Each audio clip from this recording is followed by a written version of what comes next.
Alors bonjour à tous, je suis sur le site de Santé publique France et je vous propose une lecture sur l'infection au nouveau coronavirus. Donc je vais commencer par Covid-19, 3 questions sur la veille, la surveillance et l'investigation. Comment détecter une personne atteinte? Quelles mesures prises pour un cas confirmé? Quel est le risque d'épidémie en France? Alors ces 3 questions ont été posées au docteur Bruno Coignard, que nous voyons ici. Et il est directeur des maladies infectieuses à Santé publique France. Première question. Comment détectez-vous une personne atteinte du coronavirus? Dans le cas de l'émergence d'une nouvelle maladie, telle que l'infection au nouveau coronavirus Covid-19, la priorité est de recueillir et de partager le plus rapidement possible les connaissances disponibles au sein de la communauté scientifique internationale. Ces échanges sont essentiels pour évaluer la situation, comprendre la dynamique de la maladie, prévenir la transmission du virus et anticiper l'avenir. Santé publique France agit dans cet objectif en lien avec l'ensemble des acteurs nationaux et internationaux concernés. À partir des informations recueillies sur le virus et la maladie, notamment par les cliniciens en charge des patients et des laboratoires experts tels que le Centre national de référence, CNR, Virus des infections respiratoires en France, les équipes de Santé publique France ont ainsi élaboré une définition de cas reposant sur des critères cliniques d'une part et des critères épidémiologiques, zone géographique d'exposition, d'autre part. Cette définition est évolutive et susceptible d'être modifiée au fur et à mesure que les connaissances sur le virus et sur l'épidémie progressent. Cette définition de cas est extrêmement importante, car elle oriente le diagnostic des médecins qui sont en première ligne et leur permet de prendre en charge correctement le patient en cas de suspicion d'un cas d'infection à coronavirus Covid-19. Par exemple, un médecin généraliste qui voit en consultation un patient rentrant de Chine et présentant des symptômes respiratoires tels que décrits dans la définition, doit avoir le réflexe de contacter le SAMU Centre 15 afin que ce patient soit évalué par un infectiologue référent.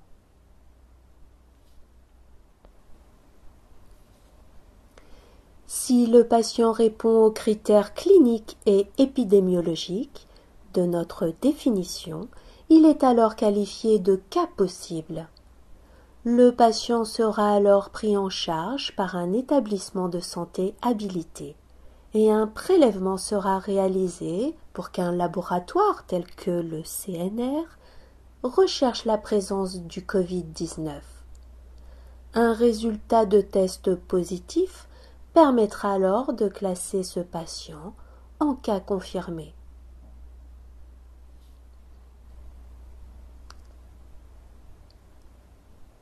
La deuxième question. Quelles mesures sont prises dans le cas d'un cas confirmé?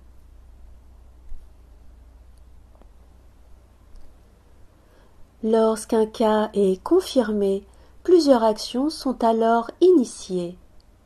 Les équipes de Santé publique France en région, en lien avec les agences régionales de santé ARS, interroge le patient pour retracer son parcours depuis le début de ses symptômes et identifier tous ses contacts avec d'autres personnes. Pour gagner du temps, la liste de ces personnes contacts est généralement constituée avant même la confirmation du cas.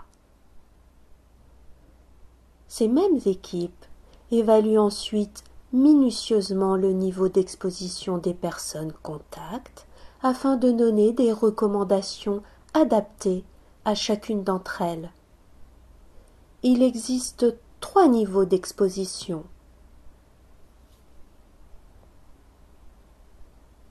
Le premier niveau.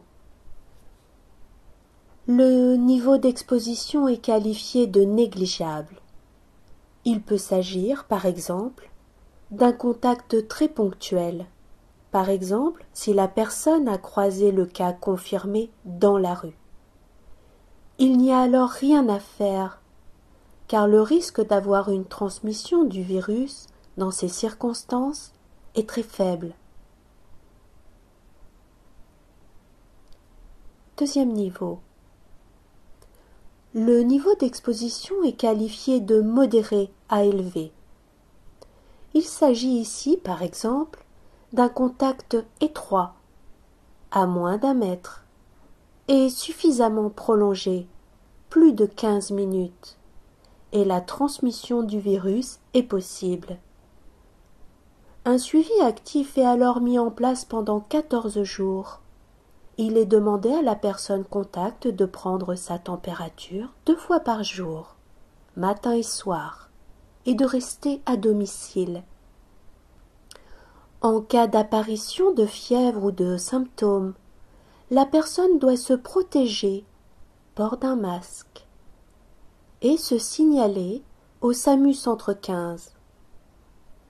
Enfin, les équipes de l'ARS ou de Santé publique France en région la contactent chaque jour pour prendre de ses nouvelles. Troisième niveau. Le niveau d'exposition est qualifié de faible. Il s'agit ici de situations intermédiaires.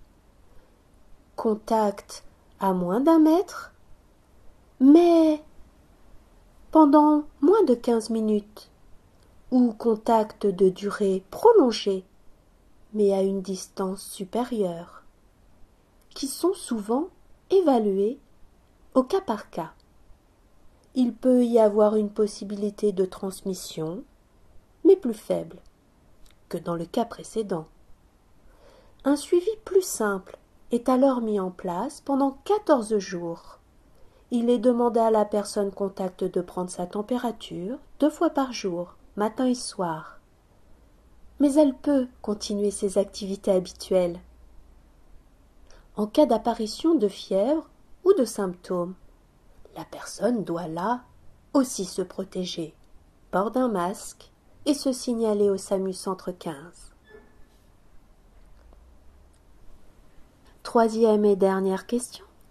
Quel est le risque d'épidémie en France?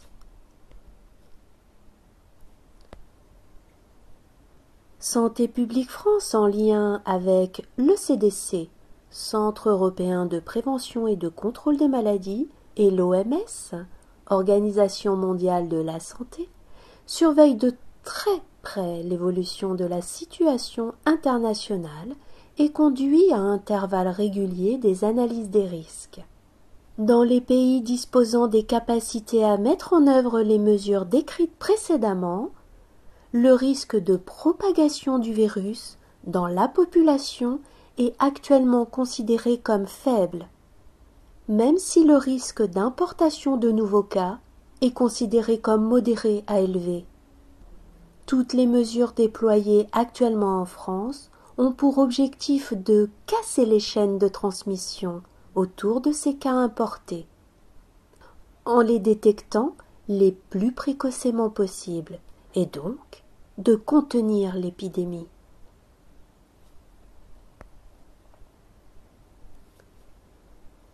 Comme d'autres pays, la France a appris des précédentes épidémies. MERS, CoV en 2012-2013, STRAS en 2003, et dispose aujourd'hui de capacités et de procédures bien rodées pour répondre à cet objectif. Centres nationaux de référence CNR pour les capacités diagnostiques, hôpitaux et personnels soignants capables de prendre en charge les patients avec toutes les précautions nécessaires. procédures de gestion du risque épidémiologique et biologique, système de surveillance et d'alerte. Les actions de Santé publique France, sièges et cellules régionales contribuent à ce dispositif au niveau national et international.